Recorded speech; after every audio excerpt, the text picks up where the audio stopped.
ನಾನಿವತ್ತು ನಮ್ಮ ಮನೆಯಲ್ಲಿರೋ ಹಳೆ ಸೀರೆಗಳನ್ನು ತಗೊಂಡು ವಾಸವಿ ಕಲ್ಯಾಣದ ಆಪೋಸಿಟ್ ಇರುವಂತಹ ಕಾಂಚೀಪುರಂ ರೇಷ್ಮೆ ಸೀರೆಗಳು, ಸಿಲ್ಕ್ ಸೀರೆಗಳು ಇವತ್ತು ಬಂದಿದ್ದೀನಿ. ಇವಾಗ ದುಡ್ಡು ಕೊಡ್ತಾರಂತೆ ಹಳೆ ಸೀರೆ ಕೊಟ್ರೆ, ನಿಜನ ಸುಳ್ಳ ನೋಡೋಣ ಬನ್ನಿ.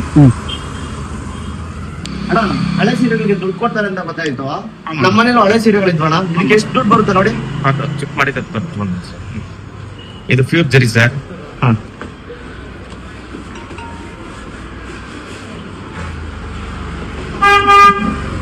ಇದು ಪ್ಯೂರ್ ಜರಿ, ಇದು ಪ್ಯೂರ್ ಜರಿ, ಇದು ಪ್ಯೂರ್ ಜರಿ, ಇದು ಕೆಂಪು ಜರಿ ಸರ್. ಕೆಂಪು ಜರಿ ಸರ್ ಅದು ಹೇಗೆ ಗೊತ್ತಾಗುತ್ತೆ ಸರ್? ಚೆಕ್ ಮಾಡಿದ್ರೆ ಇದು ಕೆಂಪು ಜರಿ ಗೇಜ್ ಲೆಕ್ಕ ತಗೊಂಡು ಸರ್. ಸರ್ ಈ ಜರಿ வந்து 4,000, இது 12,000 ಸರ್. ಜರಿ ಇருக்கு 11,000. 12,000 எடுப்பா ಸರ್. ಗೊತ್ತಿರಲಿಲ್ಲ ಸರ್, ವೇಸ್ಟ್ ಆಗ್ಬಿದ್ದಿತ್ತು ನಮ್ಮ ಮನೇಲಿ. ಏನು ಅರ್ಧಗಿರ್ದು 5 ಬರಲ್ಲ ಸರ್. ಜರಿಗೆ ನಾನು ದುಡ್ಡು ಕೊಡ್ತಾರೆ. ರೆಡ್ ಬಂದ ತಗೊಳಲ್ಲ ಸರ್. ಓಕೆ, ರೆಡ್ ಬಂದ ತಗೊಳಲ್ಲ ಸರ್. ವೈಟ್ ಬಂದ ತಗೊಳ ಸರ್.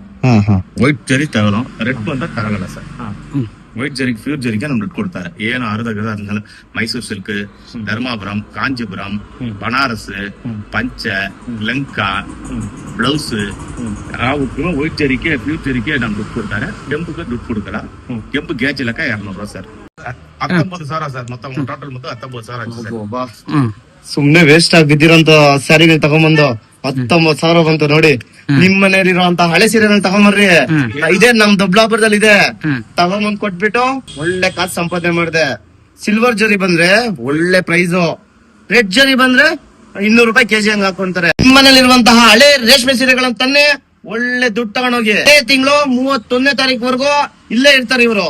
ನಿಮ್ ಮನೇಲಿ ಇರುವಂತಹ ಹಳೆ ರೇಷ್ಮೆ ಸೀರೆಗಳನ್ನ ತನ್ನಿ, ಆರಾಮಾಗಿ ಕೊಟ್ಟು ಚೆಕ್ ಮಾಡಿಸಿ ಒಳ್ಳೆ ದುಡ್ಡು ತಗೊಂಡು ಮನೆಗೆ ಹೋಗಿ.